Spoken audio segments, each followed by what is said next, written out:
Welcome to iPen Podcast. My name is Joanne Cox. Hi, I'm Nanette Buchanan, and we're here to open discussion and let's talk about it. What's the topic today? What we're talking about today is failure. What causes failure? And there's a quote that says, we don't plan to fail, but we fail to plan. Yes. And you know what I always say? Is that your option? I mean, really.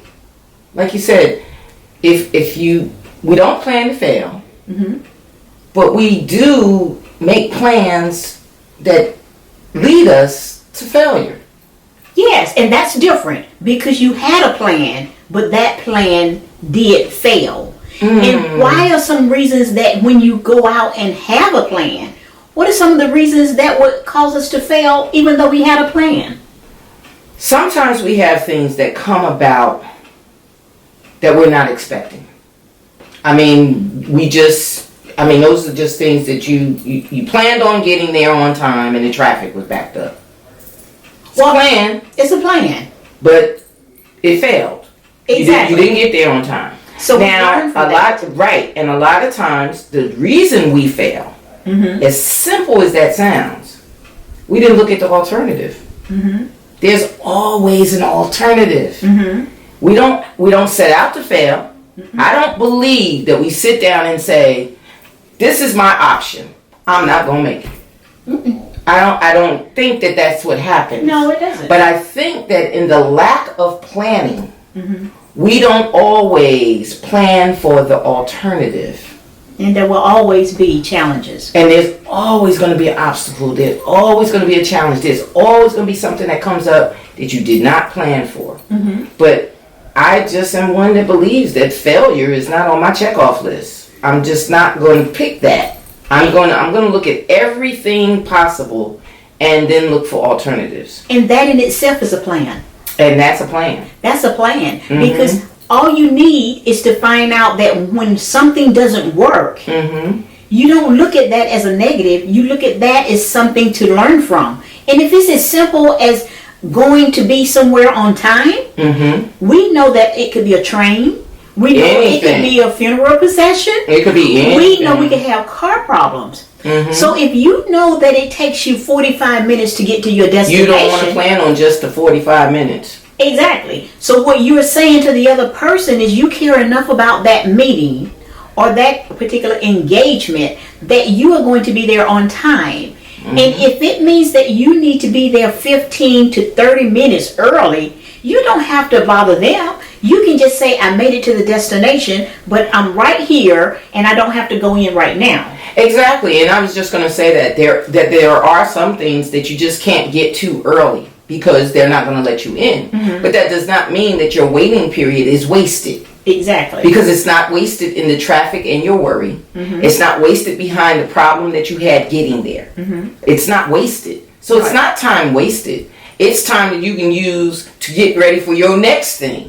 It's time that you can use to self-prepare for whatever you're going to. Yes. You may need a little extra time to look over that resume, to look over, your notes, to check, to make sure that you have everything together before you walk in. So it's not wasted time. No. And again, I stipulate this all the time. As a matter of fact, I used it as a quote all the time. Failure is not an option. And don't use that. Put that as your option. And if you do fail, by any way, stretch of the imagination, measure, or whatever, if you do fail, take that lesson and turn it into a succession.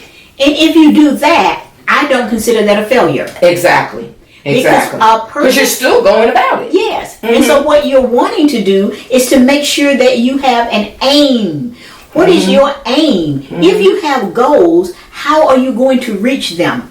We can't simply say, I am going to be a teacher. I am going to be a writer. And we have no knowledge of what it takes to get there. And you don't know what's going to happen in your life. I can remember my younger years going to different jobs. I had got a job right after saying that, hey, I want to advance. I want to change my career. And I took a job in personnel. just a secretarial job. And I took the job, and it was in a hospital. And I was saying to myself, oh, this is great. My doctor's in the hospital. I'm in the hospital. This is great. Daycare is right across the street because they had daycare for the doctors. It's coming together. Everything is coming together. This looks fantastic. Not a long ride from home. Everything is good. Well, unknown to me, I was pregnant. I had just got the job, changed over from a job I had for a few months, and decided I didn't want that job and took the other job. Had it for a few months. Had the job for a few months and found out I was pregnant. Well, when I told them that I had to go to the doctor once a month, that once a month I was going to have to take a little longer lunch hour because all my physicians were in the building. Oh, okay. I just have to take a little longer. They said no. You're going to have to leave the job. My failure to me was that I was being fired. That was my failure. I had never been fired before. Now I got this failure on my record. I've got this failure in my jacket. I was upset. It upset me. Because that's not an option. It upset me. And then an older woman from the office said to me, you don't have to put this on your record. You haven't been here long enough. And I said a sigh of relief because, good grief, I just got here. But I hadn't been there 3 months. And she said, don't even put it on your record. Don't let that scar your record. An alternative. An alternative. And I left the job and I felt a lot better about it. But I literally was upset that this was going to scar and damage my background, because what do you do when you fail? You get upset. You know, you want to succeed. No one sets out to fail. Exactly. You know? So I really thought about that. Oh my goodness, I'm failing? Oh no, this is not what I do. What are people going to think? They're going to think I couldn't do my job. They're not going to think it was as easy as, I got pregnant. As you can see, Nanette put a lot of thought into that. I did. That plan A that didn't go as well as she expected it to go. And the lady, I can't even remember what her position was in the place. She must have seen how upset I was. And I was young. I was a young girl, young woman. And she must have seen how upset I was. Well, I simply believe that the energy that you put out there wasn't just about her feeling that you were upset. She was already in place for you because of the fact that your mentality was self-improvement. You're wanting to get this position, and now that you got this position, everything is forming together. Everything was coming together. And she together. was simply in place to let you know that this is not going to scar you. And in doing that, I feel that was a plan of action that was set forth in the universe. To literally take care of you, because you had a goal and you had an aim of where you wanted to be. And I think that's the lesson in it. That I guess that's where I got that mentality of, failure's not an option. It's not an option. And not only that, it's not the end. It's not. There's an alternative. You have to find what the alternative is. You may not be able to go that way. But we can't go around life with no plan. No plan. You have to have a plan. I don't want people to actually think that it's okay to just be all over the place. No. There are times when you have a plan and things don't go according to plan. Exactly. But now when you decide that you're going to be the facilitator of this particular program, you're not calling on the people to work with you. You're not following up with the people that maybe you did communicate with you. You're not understanding how long it takes. You're not understanding about a venue to take. That is called an absolute failure, because you didn't have anything. And that's a failure in action. That's a failure in action. And the thing about it is, when we fail in action, we have to understand that the progress is not going to be that much. Exactly. If we fail in contacting people, if we fail in setting the things up, if we fail in looking for the next, then we can't expect to move on. You can't expect things to happen if there is no action. And the action may very well be that I've been there before, done that before, had a problem with that before. Exactly. I need to make plans before we do it again. I need to make plans of that attempt. I need to make sure that I understand of what I expect. Because sometimes our failure is in our expectations too.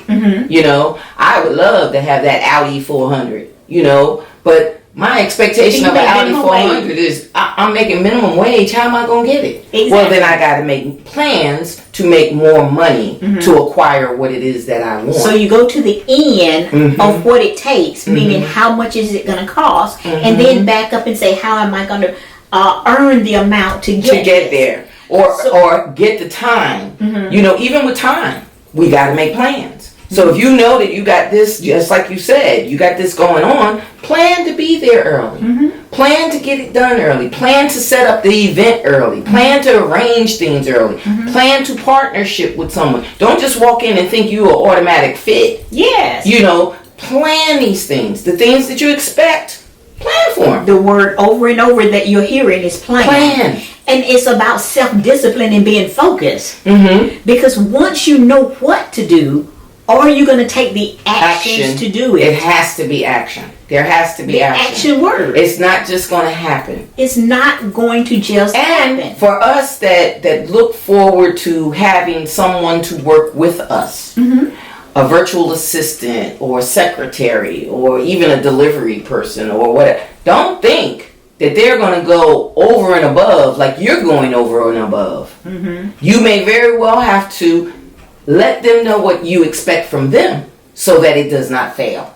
Let them know what you expect from the progress that they're making so that it doesn't fail for you and it doesn't fail for them. That's part of being a leader. That's part of being someone that you know, that you can't just expect your business to bloom when you haven't told your assistant what you expect. Because it's not going to work that way either. We can't lead people into failing. Right. We've got these people that think about a business being in one level, and you're thinking about a business of excellence. And your vision of excellence is not meeting with theirs because they are thinking they're giving their all. And possible. They are. But that comes into the communication that you've just given. Is that it doesn't just happen without you sitting down letting them know what you expect from them. What you expect. Then you can clear the air and that person can say, that's more than what I'm willing to give. And if you are running a business, a part of your failure can't be in your leadership. A part of your failure can't be in what you want others to do with you. A part of your failure can't be that you don't want to elevate others as you elevate your business. Well, Nanette, where can they meet us again? Next week. Same time, same bat channel. Tune in to Let's Talk About It on YouTube. Hit that subscribe button, hit that notification button, and you'll get the notification. Look for our postings. We do them every week. Have a good evening. See you next time.